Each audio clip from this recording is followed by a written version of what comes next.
Hi friends, आपल्या सर्वांचे पुन्हा एकदा आपल्या चॅनलवर स्वागत आहे. मित्रांनो, संयुक्त पूर्व परीक्षा गट ब जी की 8 ऑक्टोबरला होणार आहे त्याची तयारी आपण करत आहोत. आपल्या YouTube चॅनलवर आपण या टेस्ट सिरीज मधील जी आपल्या चॅनलद्वारे लॉन्च करण्यात आली आहे त्याचे सर्व पेपर स्पष्टीकरणासहित इथं आपण पाहत आहोत, जेणेकरून आपला अभ्यास परीक्षेमध्ये त्याचा फायदा झाला पाहिजे. आज आपण टेस्ट नंबर 6 मधील हिस्ट्री म्हणजे इतिहास या विषयाचे प्रश्न आणि त्यांचं स्पष्टीकरण डिटेल आपण चर्चा करणार आहोत, जेणेकरून तुम्हाला अभ्यासात थोडी हेल्प झाली पाहिजे. आणि मित्रांनो, तुम्हाला सुद्धा ही गेस्ट पेपरची आपली जी टेस्ट सिरीज जॉईन करायची असेल तर या ठिकाणी तुम्हाला मोबाईल नंबर दिसत आहे, याच्यावर कॉन्टॅक्ट करून तुम्ही ही जॉईन करू शकता. व्हॉट्सअपवर फक्त हाय म्हणून मेसेज टाका, तुम्हाला सगळ्या डिटेल्स त्याच्यावर प्राप्त होऊन जातील. याची विशेषता अशी आहे, एकूण 10 PDF स्वरूपात टेस्ट पेपर तुम्हाला व्हॉट्सअपवर प्राप्त होतील आणि याच्यातील जीएसच्या सगळ्या प्रश्नांचं स्पष्टीकरणाची PDF सुद्धा तुम्हाला भेटणार आहे, जे की अभ्यासाच्या दृष्टिकोनातून मोस्ट इम्पॉर्टंट तुमच्यासाठी ठरू शकते. शेवटचे 10 दिवस तुमच्या हातात आहे आणि 10 दिवसांमध्ये मित्रांनो नेमका हा स्टडी तुम्हाला फार फायदेशीर ठरू शकणार आहे. तर ज्याला कोणाला जॉईन करायचं आहे या नंबरवर तुम्ही व्हॉट्सअपवर हाय मेसेज करा, तुम्हाला सगळे डिटेल्स प्राप्त होऊन जातील. याची फीस नाममात्र 300 रुपये ठेवण्यात आली आहे आणि एकूण 1000 मोस्ट इम्पॉर्टंट प्रश्न मित्रांनो एक तुमच्या नजरेखालून जाणार आहे आणि जीएसच्या प्रश्नाचं स्पष्टीकरण सुद्धा तुम्हाला भेटणार आहे. तुम्ही प्रथमच आपल्या चॅनलवर आला असाल तर लगेच चॅनलला सबस्क्राईब करून घ्या, बेल आयकॉनला क्लिक करा, जेणेकरून येणाऱ्या व्हिडिओची नोटिफिकेशन भेटत राहील. आणि मित्रांनो, व्हिडिओला लाईक आणि शेअर करण्यास विसरत जाऊ नका. प्रश्न क्रमांक 17, खालील पर्यायातून अयोग्य जोडी कोणती ती ओळखा. इथं अयोग्य जोडी सांगितलेला आहे. दुसरे मैसूर युद्ध 1880 ते 84 आणि अयोग्य जोडी सांगितली आहे आणि हीच मित्रांनो अयोग्य जोडी आपल्याला इथं सापडली. ही अयोग्य जोडी का बरं?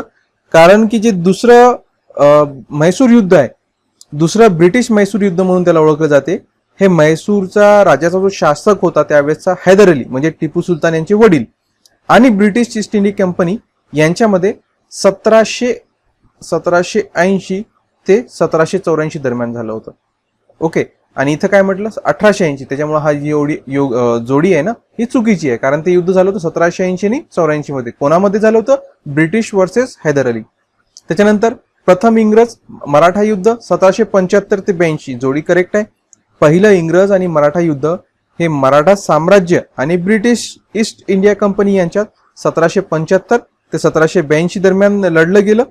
सुरतेच्या तहापासून सुरू झालेलं हे युद्ध सालबाईच्या तहानीशी संपलं आणि सदर युद्ध गव्हर्नर जनरल वॉरन हेस्टिंगच्या काळात घडलं होतं, म्हणजे हे करेक्ट आहे. तिसरे कर्नाटक युद्ध 1756 ते 1760, हो करेक्ट आहे. इंग्रज आणि फ्रेंच यांच्यात कर्नाटकमध्ये इसवी सन 1746 ते 1763, ओके सॉरी 1756 ते 1763, म्हणजे आता फिगर थोडं फार मागं पुढं सांगितलं जाते. 1756 ते कोणी म्हणते 63, कोणी म्हणते 60 पर्यंत हे युद्ध लढलं गेलं. फ्रेंच यांच्यात कर्नाटकात झालेलं हे युद्ध कर्नाटक युद्ध, इंग्रज आणि फ्रेंच यांच्यामध्ये जे युद्ध झालं होतं त्याला फ्रेंच किंवा कर्नाटक युद्ध म्हणून सुद्धा प्रसिद्ध आहे. त्याच्यानंतर बक्सारची लढाई, आणि बक्सारची लढाई 22 ऑक्टोबर 1764, कधी आहे एक्झॅक्ट 22 ऑक्टोबर 1764. मोगल सम्राट दुसरा शाह आलम, त्याचा वजीर व अयोध्येचा किंवा त्याला अयोध्या किंवा अवध किंवा औंध सुद्धा म्हणलं जायचं, सुभेदार शुजा उद्दौला व बंगालचा सुभेदार मीर कासिम यांच्या संयुक्त आघाडी आणि ब्रिटिश ईस्ट इंडिया कंपनी यात बक्सार गावापाशी झाली होती. आणि बक्सार बिहार प्रांतात पाटण्याच्या पश्चिमेस सुमारे 100 ते 120 किलोमीटरवर गंगा नदीच्या दक्षिण तीरावर वसलेलं एक ठिकाण आहे. हे सुद्धा करेक्ट आहे, म्हणजे या ठिकाणी चुकीचं दुसरं मैसूर युद्ध. ओके, आपण प्रत्येक याच्यात डिटेल्स सुद्धा पाहून घेतली. मित्रांनो, व्हिडिओ आवडत असेल ना लाईक सुद्धा करत जा आणि तुमच्या प्रतिक्रिया काय या स्पष्टीकरणाबद्दल त्या नक्की कमेंट करत जा. मित्रांनो, ते आमच्यासाठी फार फायदेशीर ठरतात. आणि तुम्हाला टेस्ट सिरीज जर जॉईन करायची असेल, हा सगळा स्पष्टीकरण तुम्हाला त्या PDF मध्ये प्राप्त होणार आहे, जिचा अभ्यास तुम्ही करू शकता. खाली मोबाईल नंबर बघा, या पट्टीवर स्क्रोल होत आहे, त्याच्यावर कॉन्टॅक्ट करून तुम्ही टेस्ट सिरीज सुद्धा प्राप्त करू शकता. आपण नेक्स्ट क्वेश्चनवर जाऊया. प्रश्न क्रमांक 18, आर्य समाजाविषयी योग्य विधाने ओळखा. ईश्वर एक आहे, तो विश्वाचा निर्माता आहे. जाती व्यवस्था नष्ट करण्यासाठी संस्थेची स्थापना, वैदिक धर्माचे पुनरुज्जीवन करणे आणि ब्रिटिश सत्तेचे समर्थन करणे. योग्य विधान कोणतं आहे? योग्य विचारलंय. ओके, आर्य समाज. तर याच्यात योग्य आहे वैदिक धर्माचे पुनरुज्जीवन करणे, वैदिक धर्माचे पुनरुज्जीवन. आणि आर्य समाजानं जे सगळ्यात मोठं कार्य केलं ते धार्मिक सुधारणामध्ये केलं होतं. वेदांना प्रमाण मानून आपलं तत्वज्ञान मांडले. त्याच्यानंतर हिंदू धर्मातील मूर्तीपूजा, अवतारवाद, तीर्थयात्रा, व्रत वैकल्य इत्यादी गोष्टी त्यांनी नाकारल्या. परमेश्वराला प्रसन्न करण्यासाठी पुरोहितांची गरज नाही असं सुद्धा त्यांनी सांगितलं होतं. आणि स्वामी दयानंद सरस्वती यांनी जे लोक हिंदू धर्म सोडून इतर धर्मात गेले त्यांना पुन्हा हिंदू धर्मात आणण्यासाठी शुद्धीकरणाची मोहीम सुद्धा त्यांनी हाती घेतली होती. तर वैदिक धर्माचं पुनरुज्जीवन हा त्यांचं महत्वाचं एक आर्य समाजाचं कार्य होतं. नेक्स्ट क्वेश्चन, प्रश्न क्रमांक 19, बंगाल गॅझेट नामक पहिलं भारतीय इंग्रजी वृत्तपत्र कोणी काढलं होतं? हे काढलं होतं गंगाधर भट्टाचार्य. गंगाधर भट्टाचार्य, त्यांनाच गंगा किशोर भट्टाचार्य सुद्धा म्हटलं जाते, म्हणजे पूर्ण नाव गंगा किशोर भट्टाचार्य. हे भारतीय संपादक आणि मुद्रक होते आणि बंगाली मुद्रण आणि पत्रकारितेचे ते प्रणेते मानले जातात.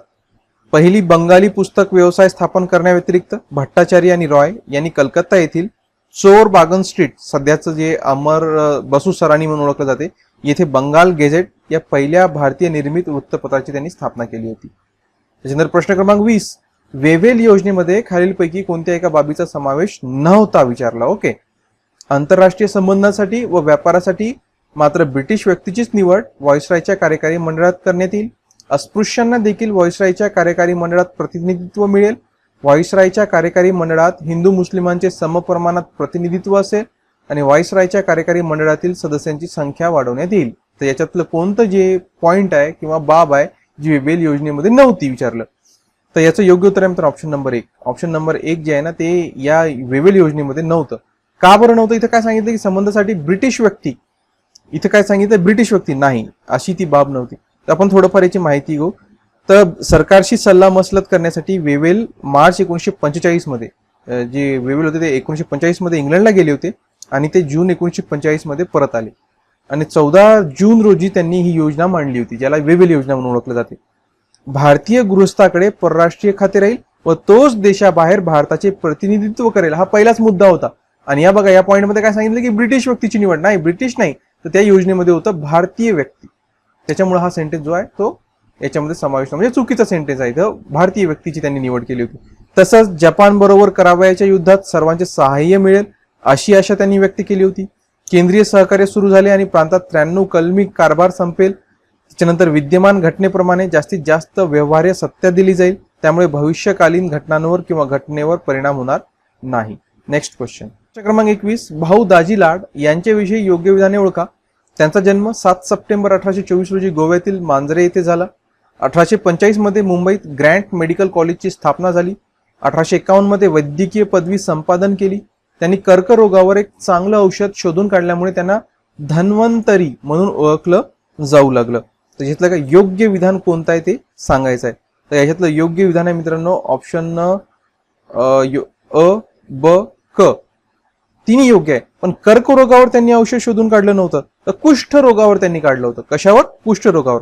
अचूक निदान व शस्त्रीय क्रियेतील त्यांची हातोडी म्हणजे त्यांचं कौशल्य इतकं त्यांना प्रभुत्व प्राप्त झालं होतं की त्यांना त्यावेळेस खूप लोकप्रियता आणि सोबत पैसाही मिळू लागला होता, कारण त्यांच्या शस्त्रक्रियेतील त्यांच्या कौशल्यामुळं. आणि त्यांनी कुष्ठरोगावर खष्ट नावाच्या वनस्पतीच्या बियापासून तयार केलेलं एक देशी औषध त्यांनी शोधून काढलं होतं. कर्करोग नाही, कशावर? कुष्ठरोगावर त्यांनी काम केलं होतं. ओके, त्याच्यामुळे हा सेंटेन्स जो आहे ना हा चुकलाय. फक्त मग करेक्ट कोणत्या? योग्य ए, बी, सी म्हणजे ऑप्शन नंबर 2 याचं उत्तर असणार. नेक्स्ट क्वेश्चन पाहूया. प्रश्न क्रमांक 22, योग्य जोड्या लावा. इल्बर्ट बिल, व्हर्नॅक्युलर वृत्तपत्र कायदा, बंगालची फाळणी आणि जालियनवाला बाग हत्याकांड कोण केलाय? त्यांच्या योग्य जोड्या लावायच्या आहे. सोपा प्रश्न आहे का दृष्टीने पाहिलं? हा प्रश्न मी तुमच्यासाठी सोडतो, याचं उत्तर कमेंट करा मित्रांनो. कोणती जोडी योग्य आहे? उत्तर कसं टाईप करायचं? ए लिहायचं आणि त्याच्यासोबत त्याची जोडी कोणासोबत लागते? 1 सोबत लागते की 2 सोबत लागते की 3 सोबत लागते ते लिहायचं. त्याच्या खाली मग बी लिहायचं, सी, डी या प्रकारे कमेंट करा. पाहू किती लोक याचं उत्तर बरोबर देऊ शकतात. सगळ्यांनी कमेंट करा मित्रांनो. तुमच्या कमेंटमुळे बाकीच्याचा सुद्धा फायदा होऊन जाईल आणि तुमचं सुद्धा एक रिव्हिजन होऊन जाईल की तुमचं उत्तर बरोबर आहे की नाही. लागल्यास ज्या लोकांचं उत्तर करेक्ट राहील ना त्यांना इथं ऑप्शन असतो एक हार्ट देण्याचा. त्यांना मी बरोबर उत्तर ज्यांचं आहे त्यांना हार्ट देऊन देईन, म्हणजे तुम्हाला कळून जाईल की उत्तर कोणाचं करेक्ट आहे. सगळ्यांनी कमेंट करा. आपण नेक्स्ट क्वेश्चनवर जाऊया. प्रश्न क्रमांक 23, काँग्रेसचं 1936 मध्ये पार पडलेल्या अधिवेशनाच्या वैशिष्ट्याबाबत योग्य विधान ओळखा. येथे मुस्लिम लीग व काँग्रेसमध्ये करार, अध्यक्ष अॅनी बेझंट, जहाल मवाळ गट एकत्र आले आणि हे अधिवेशन लखनौ येथे पार पडलं. तर मुस्लिम लीग व काँग्रेसमध्ये करार झाला करेक्ट आहे. अॅनी बेझंट अध्यक्ष होत्या? नाही, हा सेंटेन्स चुकला. 1935 ला अधिवेशन झालं नव्हतं, डायरेक्ट 1936 मध्ये झालं आणि त्याचे अध्यक्ष होते जवाहरलाल नेहरू. कोण होते? जवाहरलाल नेहरू. आणि याच्या नंतरचं जे अधिवेशन झालं होतं मग त्याच्यात फैजपूरचं अधिवेशन ते होतं आणि या 36चे होते काँग्रेसचे अधिवेशनाचे अध्यक्ष लखनौ येथे पार पडलेलं जवाहरलाल नेहरू. जहाल मवाळ गट एकत्र आले करेक्ट आहे आणि अधिवेशन लखनौ येथे पार पडलं, हा सुद्धा सेंटेन्स करेक्ट आहे. फक्त चुकीचं कोणतं आहे? ब नंबरचं. आणि आपल्याला योग्य विचारलं तर ACD ऑप्शन नंबर ए याचं उत्तर असणार 1. नेक्स्ट क्वेश्चन, प्रश्न क्रमांक 24, महात्मा गांधी यांच्याविषयी योग्य विधाने ओळखा. 1920 सत्याग्रह या नव्या हत्याराचा अवलंब केला 20 मध्ये. 42 मध्ये भारत छोडो आंदोलन. 1906 मध्ये असहकार आंदोलन आणि 1915 मध्ये सेवाग्राम आश्रमाची स्थापना. योग्य विधान कोणतं आहे आपल्याला ओळखायचं आहे. तर या ठिकाणी योग्य विधान आहे मित्रांनो 1942चं छोडो भारत आंदोलन. का बरं? कारण गांधीजींनी जो पहिला सत्याग्रह आहे ना सप्टेंबर 1906 मध्ये केला होता. कुठे केला होता? दक्षिण आफ्रिकेमध्ये ट्रान्सवालमध्ये भारतीयांविरुद्ध सुरू असलेल्या आशियाई अध्यादेशाविरोधात. 9 जानेवारी 1906 ला त्यांनी तिथं भारतीय दिवस म्हणजे आंदोलन केलं होतं. त्यामुळेच 9 जानेवारीला या कारणामुळे तिथं भारतीय दिवस साजरा केला जातो, प्रवासी भारतीय दिवस 9 जानेवारीला आफ्रिकेमध्ये. तर पहिलं त्यांनी 1906 लाच केलं होतं. तर हे 1920 ला केलं होतं नाही, हे त्याच्यामुळे हा चुकलाय. त्याच्यानंतर असहकार आंदोलन 1 ऑगस्ट 1920 चा आहे, 1906 सांगितलंय आणि बघा हा इथं चुकला, हा 1920 चा आहे. त्याच्यानंतर 1915 मध्ये सेवाग्रामची स्थापना नाही, 1932 ची आहे. सेवाग्राम आश्रम 1932 चा आहे, त्याच्यामुळे तिन्ही चुकीचे आहे. योग्य फक्त ऑप्शन नंबर 2. प्रश्न क्रमांक 25 पाहूया. 1857 साली भारतात कालाक्रमानुसार कोणत्या ठिकाणी विद्यापीठांची स्थापना करण्यात आली? ओके, 1857 साली. तर सगळ्यात पहिले कोलकाता युनिव्हर्सिटी ही झाली होती बघा. कोलकाता, इथं मी इंग्लिश मध्ये लिहितो थोडं. कोलकाता ही झाली होती 24 जानेवारी 1857 ला सगळ्यात पहिले. त्याच्यानंतर 2 नंबर आहे बॉम्बे युनिव्हर्सिटी. बॉम्बे युनिव्हर्सिटी ही कधी झाली होती? बॉम्बे युनिव्हर्सिटी होती 18 जुलै 1857. 18 जुलै 1857. आणि त्याच्यानंतर झाली होती मद्रास, आताचं काय चेन्नई. मद्रास युनिव्हर्सिटी ही झाली होती 5 सप्टेंबर 1857. म्हणजे तिन्ही 1857 ची आहे. कोलकाता आहे 24 जानेवारी, बॉम्बे 18 जुलै आणि मद्रास 5 सप्टेंबर. म्हणजे कोलकाता बॉम्बे मद्रास, कोलकाता बॉम्बे मद्रास. म्हणजे कोणता आहे? ऑप्शन नंबर 1च याचं उत्तर आहे. याच्या डेट सुद्धा मी तुम्हाला सांगून दिल्या, लक्षात असू द्या मित्रांनो. आपल्या नोट्स मध्ये जे मुलं टेस्ट सिरीज जॉईन करणार आहे त्यांना सगळ्या या नोट्स म्हणजे यांचं स्पष्टीकरण दिलेलं आहे. प्रश्न क्रमांक 26, विधवा विवाह मंडळाची स्थापना पुढीलपैकी कोणी केली? व्ही.डी. सावरकर, एम.जी. रानडे, गोपाळकृष्ण गोखले की बाल गंगाधर टिळक? याचं योग्य उत्तर गोपाळकृष्ण गोखले. कोणात केली होती? गोपाळकृष्ण गोखले. नेक्स्ट क्वेश्चन, प्रश्न क्रमांक 27, अयोध्येचा नवाब शुजा उद्दौला, मीर कासिम व मुघल बादशाह शाह आलम यांनी इंग्रजाविरुद्ध मोहीम सुरू केली होती. भारतामधील इंग्रजाच्या कारवायांना लगाम लावणे. पर्यायी उत्तर 1 विधान योग्य असून 2 हे 1चं कारण आहे. आता ठीक आहे, चला आपण कोणतं विधान कोणाचं कारण आहे आणि कोणतं योग्य आहे तिथे ओळखायला सांगितलंय. तर या ठिकाणी नाही का ऑप्शन नंबर 1 हे विधान योग्य असून 2 हे 1चं कारण आहे.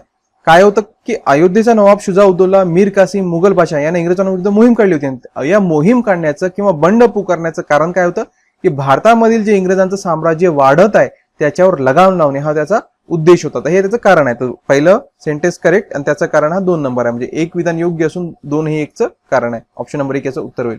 नेक्स्ट क्वेश्चन, प्रश्न क्रमांक 28, खालील दिलेले वृत्तपत्र, पुस्तके व त्यांचे संपादक यांच्या योग्य जोड्या लावा. युगांतर, भारत माता, बंदी जीवन आणि वंदे मातरम यांच्या योग्य जोड्या आपल्याला इथे लावायच्या आहे. युगांतर कोणाचा आहे? हा वीरेंद्र कुमार घोष यांचा आहे. भारत माता हा अजित सिंग यांचा होता. बंदी जीवन हा सचिंद्रनाथ सन्याल यांचा होता आणि वंदे मातरम हा मादाम कामा. म्हणजे काय उत्तर? 2, 3, 1, 4. 2, 3, 1, 4 म्हणजे ऑप्शन नंबर 1च याचं उत्तर आहे. नेक्स्ट क्वेश्चन, प्रश्न क्रमांक 29, सोशलिस्ट पक्षाबाबत काय खरे नाही ते ओळखा. सविनय कायदेभंग आणि करबंदी त्यांना मान्य होती. ब्रिटिश साम्राज्यांतर्गत जबाबदार राज्य पद्धती प्राप्त करणे त्यांचे ध्येय होते. हा पक्ष म्हणजे स्वराज्य पक्षाला आव्हान होता. काय खरे नाही विचारलं. ओके, इतकं लक्षात असू द्या. तर याच्यातलं नाही का जे खरं नाहीये ते उत्तर आहे सविनय कायदेभंग आणि करबंदी त्यांना मान्य होती. हे जे सेंटेन्स आहे ना हा करेक्ट नाहीये, बाकी 2 तर करेक्ट आहे. 1932च्या कायदेभंगाच्या जो चळवळीचा जोर ओसरला होता तर काँग्रेसमध्ये सनदशीर राजकारणाचे वारे वाहू लागले होते.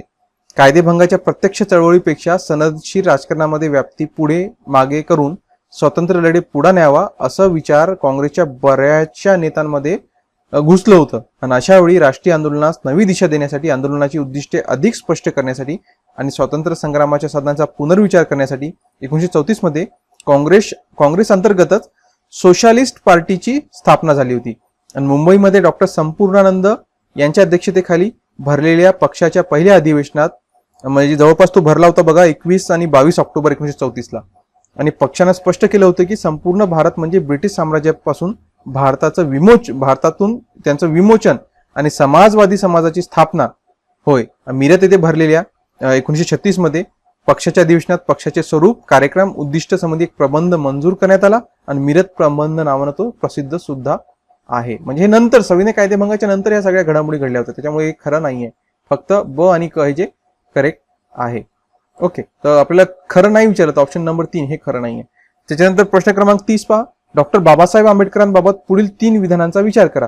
दलितांच्या राजकीय हक्कांसाठी त्यांनी 1936 मध्ये स्वतंत्र मजूर पक्षाची स्थापना केली. जरी मी हिंदू म्हणून जन्मलो असलो तरी मरताना हिंदू राहणार नाही असे त्यांनी म्हटले होते. ते त्याच वर्षी निवर्तले ज्या वर्षी त्यांनी बौद्ध धर्म स्वीकारला. तर याच्यातलं योग्य सेंटेन्स अ ब क तिन्हीचे तिन्ही योग्य आहे. अ ब क हे तिन्ही सेंटेन्स योग्य आहे. स्वतंत्र मजूर पक्षाची स्थापना डॉक्टर बाबासाहेब आंबेडकरांनी 15 ऑगस्ट 1936 साली केली होती. ओके, हे डेट पण लक्षात असू द्या, 15 ऑगस्ट 1936 साली. या पक्षाचे डॉक्टर बाबासाहेब आंबेडकर अध्यक्ष होते आणि या पक्षाचा जाहीरनामा टाइम्स ऑफ इंडिया या इंग्रजी दैनिकात प्रथम प्रकाशित करण्यात आला होता. दलित वर्ग कर्मचारी परिषद फेब्रुवारीमध्ये 1938ला मनमाड येथे झाली. त्यावेळी डॉक्टर बाबासाहेब आंबेडकरांनी आपल्या अध्यक्ष भाषणात म्हटलं होतं की ब्राह्मणाशी आणि भांडवलाशी हे भारतीय कामगाराचे 2 महत्वाचे शत्रू आहे, हे त्यांचे उल्लेख शब्द होते. त्याच्यानंतर 13 ऑक्टोबर 1935 रोजी येवला या ठिकाणी बाबासाहेबांनी घोषणा केली होती की जरी मी हिंदू म्हणून जन्मलो असलो तरी मरताना हिंदू राहणार नाही. त्याच्यानंतर तिसरं सेंटेन्स काय की ते त्याच वर्षी निवर्तले ज्या दिवशी त्यांनी बौद्ध धर्म स्वीकारला. 14 ऑक्टोबर 1956 रोजी नागपूर येथील अंबाझरी रोडवरील भव्य मंडपात सकाळी 9:30च्या सुमारास डॉक्टर बाबासाहेब आंबेडकरांनी माईसाहेब आंबेडकर यांच्यासोबत बौद्ध धम्म दीक्षा विधी पूज्य भंते चंद्रमणी महास्थवीर यांनी केल्यानंतर पुन्हा त्याच मंडपात खुद्द बाबासाहेब आंबेडकरांनी सुमारे 5 लाखापेक्षा अधिक बौद्ध बांधवांना 22 धम्म प्रतिज्ञा देऊन स्वतः बौद्ध धर्माची दीक्षा त्यांनी स्वीकारली होती. आणि त्याच वर्षी 1956लाच 6 डिसेंबर 1956ला त्यांचं मृत्यू सुद्धा झालं होतं. म्हणजे ऑप्शन नंबर 2 ABC हे सगळेच्या सगळे करेक्ट आहे. इथं मित्रांनो या पेपरमधील हिस्ट्रीचे क्वेश्चन कंप्लीट होतात. आय होप सर्व प्रश्न तुम्हाला लक्षात आले असतील आणि तुम्हाला परीक्षेत याचा फायदा नक्कीच होणार. मित्रांनो व्हिडिओला लाईक केलं नसेल तर लाईक सुद्धा करून घ्या, शेअर सुद्धा करा आणि चॅनलला सबस्क्राईब केलं तर सबस्क्राईब सुद्धा करून घ्या. आजच्या व्हिडिओसाठी इतकंच. धन्यवाद.